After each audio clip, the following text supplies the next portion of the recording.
Hi everyone, welcome to Leading from the Middle. My name is Jasbir. And I'm Zen. We're at episode 5. What are we going to talk about? Let me paint that picture. You've been at work for a year now as a middle manager. Your team loves you and you love your boss. Your boss loves you too. It's a great environment. This could not be a better job. Suddenly, your boss changes and now everything turns a bit dark. You're being micromanaged. Your results are being questioned. Your process and workflow is being looked into. The way your boss, the way you run your team is also being questioned by your boss. Everything is now making you a bit more anxious, a bit more insecure about your position, and your team is starting to notice. So my friends, the question today, what do you do when your boss doesn't like you? You leave. You leave? Is that okay? So let's ask Zen. Zen, what do you think? Leaving? Is that the first port of call? Do we leave when the boss doesn't like us? Maybe we got to hang out a while to check if they would change, right? The situation might change. Okay. See whether we can build the relationship, build trust. Okay. How long would you? How long? Yeah. I think I've done it for around 8 months to a year, and then I just threw in the towel when I decide that I've done my best, but it's not changing. How about you? Okay. Yeah. I think giving yourself a good 1 year does make sense. Yeah, I would definitely advise against leaving at the first instance, right? So suddenly you've been there, and then you realize 6 months into the new boss that it's not working out. When you start to feel like it's not working out, I don't think that's the time to leave. I think when you feel like it's not working out, that's the time to put the timer on and say, okay, I'm going to give myself 1 year. 6 months is too little to turn things around, if you ask me. From the time I feel like this is very different, it's not working, I'll give myself a 1 year at least. Okay. And then I'll try and turn it around. Because if I were to go to company B, C, D, E, or F, what do I know about the boss? The person who hires me might be great, but then 3 weeks later, they might be gone, right? Yeah. So every time a boss changes is not the time for me to leave, right? You know what I will try to do as well if I decide to, after 6 months or 8 months or a year, I might orchestrate like a rotation, right?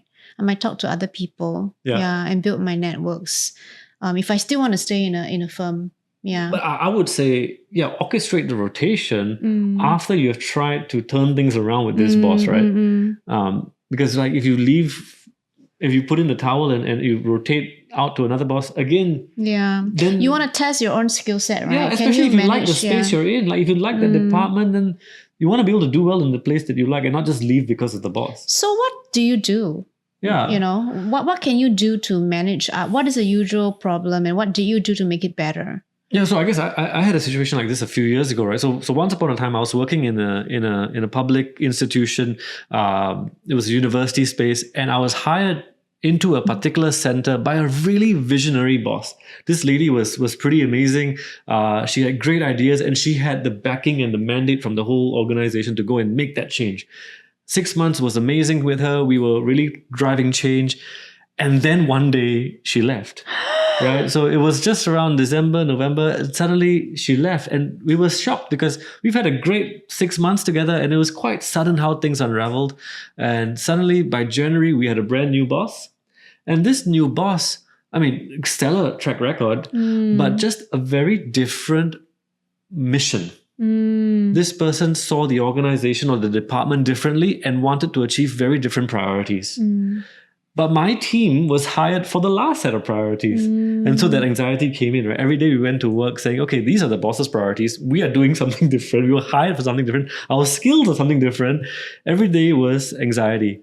And every day we would go in and sometimes we would feel backhanded remarks from some of our colleagues who were now embracing the new politics, their new power because their department was more important. Sometimes we would get backhanded questions from the boss which implied that, okay, she didn't really see, not to her disrespect, right? But she just generally didn't see our value here. And so 3 months in, 4 months in, we were like, guys, what are we doing here, right? And so that's when we said, okay, let's double down. What direction is the boss's gun pointing at? I remember one of my bosses, Gareth, many years ago, he said that when you have a boss of a particular disposition who likes to be in control, the way to succeed is to point your gun the same way their gun is pointed. So that training kicked in and I thought, okay, guys, this boss of ours, where's her gun pointed? Okay, these are her mission. All right. That's not our training. But we have the ability to scale. Our ability was to scale outreach via digital solutions. Our ability was to scale outreach via mass 300 people workshops that were still experiential and not lectures, the learning style the university was trying to embrace. And so, okay, how can we use our skills, the digital and the scale, to help her achieve her objectives? And so that became the new mission for us. And we said, guys, let's park our own priorities. So we had different priorities. Let's park them aside and figure out how we can bring a plan using our skills to help her achieve her priorities. Another way people say this is, how can you help to make your boss look good, right? Yeah. What are her KPIs? How can you make her or him look good? So that's great, right? So I mean, I resonate with that. Make my boss look good with other people, that's one thing. But in this case, I wanted to tell my boss, hey, look, yes, the other person hired us. Yes, we were hired for a different mission, but now this is how we can help you be successful. And we are committed to doing that. Because sharing the intention upfront, the clarity, like I'm with you, I'm for you, I'm going to make you look good. Indirectly saying that. So I went to her and I said, look, boss, this is what we want to achieve, right? We want to help the students in these ways. This is my plan on how our team can pivot our role to support that, right? I know I'm asking you to place a bet on us. Let's start small. I just need this. Give me the permission to do this. Let me show you proof of concept. Okay. And then we go. And then it went from that, it went to the next, and the next thing we knew that in 1 year we had digitized the whole offering of that department. And then after that, the relationship started to change. And then because she saw your value. She saw the value. And then she said, okay, let's come back to what you were originally here for. Let's bring in that social emotional intelligence training back to this offering of ours. Okay. And I think what changed was the trust. Okay. So in this case, your boss is not personality. She doesn't have a flawed personality. I mean, she's not flawed, but she was a different personality. And I think I needed to learn how to manage a different personality as well. Can you tell us more about that? Yeah. So I think you guys might know my communication style is a lot more intuitive, in the moment, unplanned, a bit more ideas. And her communication style was much more structured, much more detailed. She really wants to see the rigor of analysis. And so for the first few months, I think we were talking different languages. I see. And because we were speaking different languages, she just saw me as not credible. And so I had to recognize that what she needed was plans, regular updates. So I made it a practice of mine to do a monthly progress update. So this was the goal.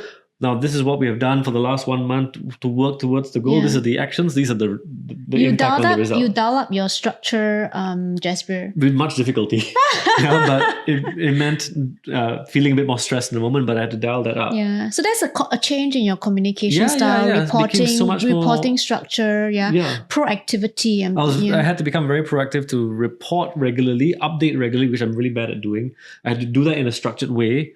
But it only became possible after I was able to communicate to her that, look, I'm on your side. We're going to help you drive these same priorities. And then as we were driving those priorities, I started to then change the communication style to better suit her. What you said about the trust really, really resonates, right? Okay. In fact, one thing I've learned in our leadership consulting that has really helped me with managing upwards, sideways or down, every way, is this thing called the trust equation. Oh, David Meister. Yes. During the financial recession, people lost trust in the banks, the financial institutes, and he was a consultant. He was a strategy consultant for the banks especially. And he came up with a book called The Trusted Advisor. And he wants to make trust tangible because he was talking to bankers, right? They like numbers and they like formulas. So this trust equation, if you Google it, it is C, which stands for credibility, plus reliability, plus this interesting word, intimacy, divided by self-interest. Yeah. So credibility, reliability, intimacy. Divided by self-interest. So that means to say that those three, credibility, reliability, intimacy, build trust. Yes. And then because divided means if you show self-interest, it undermines trust. Yes. So, credibility and reliability. Tell us what that means. I think now that I'm thinking about your framework, right?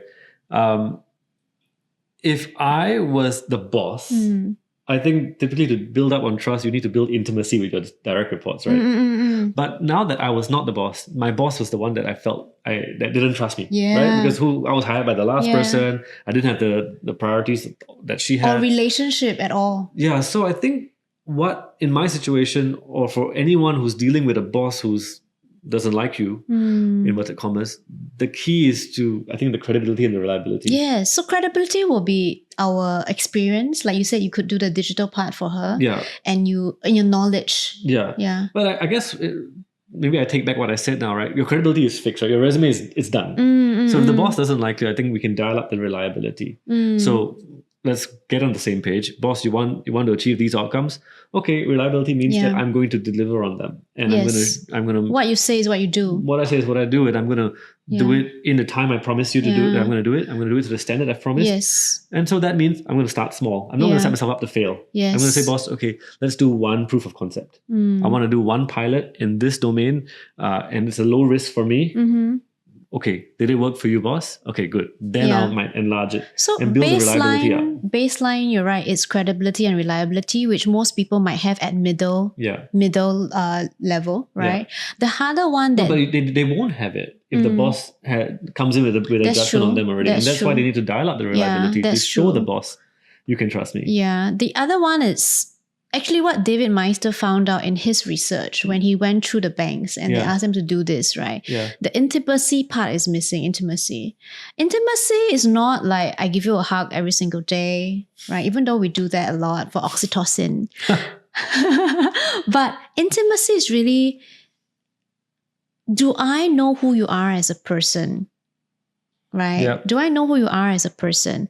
Do I see you as a human being and not just a colleague? That is the kind of intimacy we're talking about. I think, I would say that David Meister probably said intimacy is the most important for a leader trying to win the trust of their direct reports. And so if I've got 3 direct reports, I want them to trust me more. I want them to show my vulnerability. I want them to, okay, dad joke here, into me see, right? Let them see into me a bit, what's going on in my life, right? Yeah. Fine. But I think if back in my case where the boss, I felt like the boss may not like me or I wasn't in the right place, I needed to win favor. I don't think me telling the boss about my life or building relationship with her would do much until I had shown reliability. That's true. Once I had shown reliability, then we go for lunch, then we can start to talk about strategy and she can still see more about my... Okay, I have a different point of view on this because of my experience. Yeah. So that may be true for that situation, right? My situation was quite different. Okay, right? I remember that a couple of years ago in business, right? Yeah, so I had a difficulty with a boss and I think I have already shown credibility and reliability, but there was a lack of intimacy. We didn't know who each other was. And so there were a lot of misunderstandings that led to the boss actually giving feedback.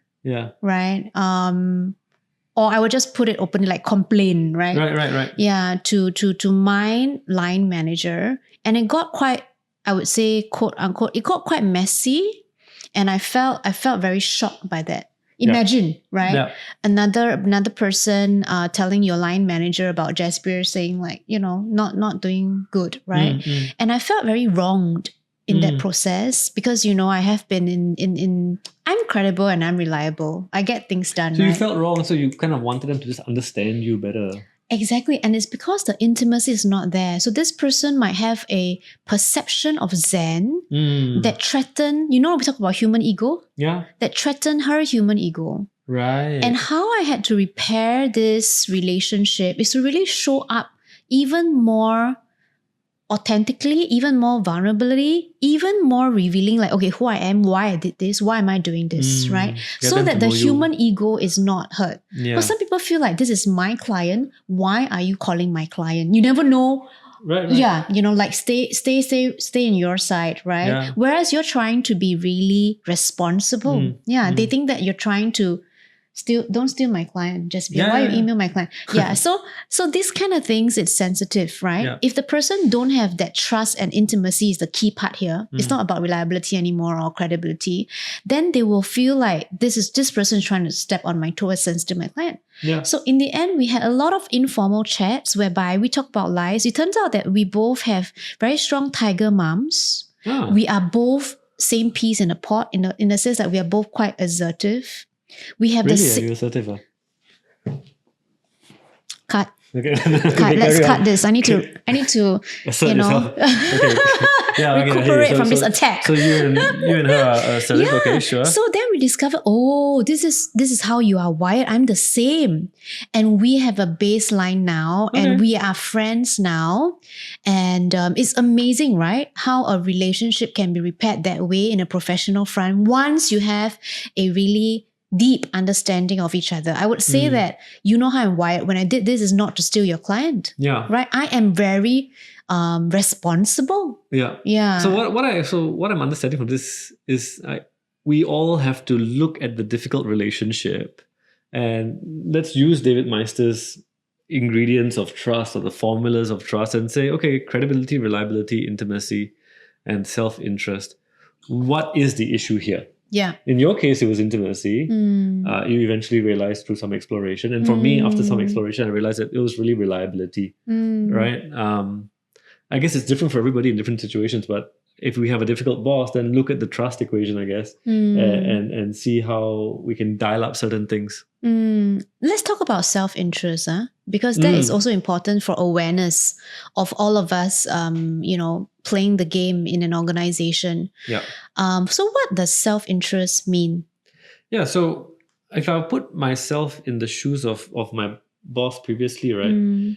If she sees me, if she's the boss and she's declared that these are the objectives of the new department, the way the department's going to go, and here I am still pushing for what I was hired to do, then it might appear that I'm still self-interested to that agenda that we previously had. So demonstrating to the boss that, okay, I respect your interests, I care about your interests, I'm going to focus that. I think that's one aspect to it. The other part of self-interest, I think, is just your honesty and your integrity to, I'm going to do it for you, not expecting anything in return. What do you think? Yeah, I think that's important. It's back to what's in it for your boss. Yeah. And are you portraying that you're too much in it for yourself? Yeah. For example, I think when I was in civil service college or organization, I'm very like, hey, I want to develop my skills in A, B, and C. Sign me up for these programs, right? Some of my bosses thought like, okay, it's good that Zen cares about her self-development, but she's always kind of looking out for things that she can learn, but she needs to understand that it takes time. I need to send different people across to different, So, that perception of, self-interest might be a bit higher. So that's what self-interest means, actually. Okay. Yeah. Or if you are a leader and you are a C-suite leader, right? If you are always a little bit arrogant or talking too much, being very vocal, not listening to other people, people might perceive your self-interest as really high, and therefore it corrodes the trust that you have with other people. They might say, okay, this guy is a peacock, just peacocking around everybody, but where do we trust him? No, right? So that's the self-interest, and I think that can rub sometimes the bosses the wrong way. You wonder why the boss doesn't like you. Maybe because you've been peacocking around, and your boss doesn't enjoy. So what does it mean to peacock around an organization? Give me an example. I think I don't have a top example right now. I think being very loud, right, and have to have a word in all the time first. Yeah. And doing a little bit of boot licking, Right. Yeah. Or maybe not a little bit, a lot of boot licking that rubs people the wrong way. That you know how a peacock shows off I think feathers and then they strut around, right? And look at me. I asked because I think that's what my boss thought of me. Oh, because I'm an extrovert. Yes. I talk, I share ideas. He does. And it might appear that I'm peacocking, but that's just my way of engagement. Whereas my boss was a lot more structured. And so for her, it's like, there's just be a substance instead of just talk. That's probably the question, right? Yeah. And so for her, I think she would value people who put their head down, Yeah. look at the Excel sheets, More like ostrich. write the reports. Look really, really. For me, diligence. My conversations with networks and stakeholders was where we got ideas to do cool things. I'll bring collaborations in, etc. Yeah. But for her, no, hard work was putting your head down, putting in the hours, the crunching the numbers, right? So it was communication style as well. But because of communication style is linked to your view of the world, right? So she saw people like me as peacocks. Yeah. I think I'm getting that now.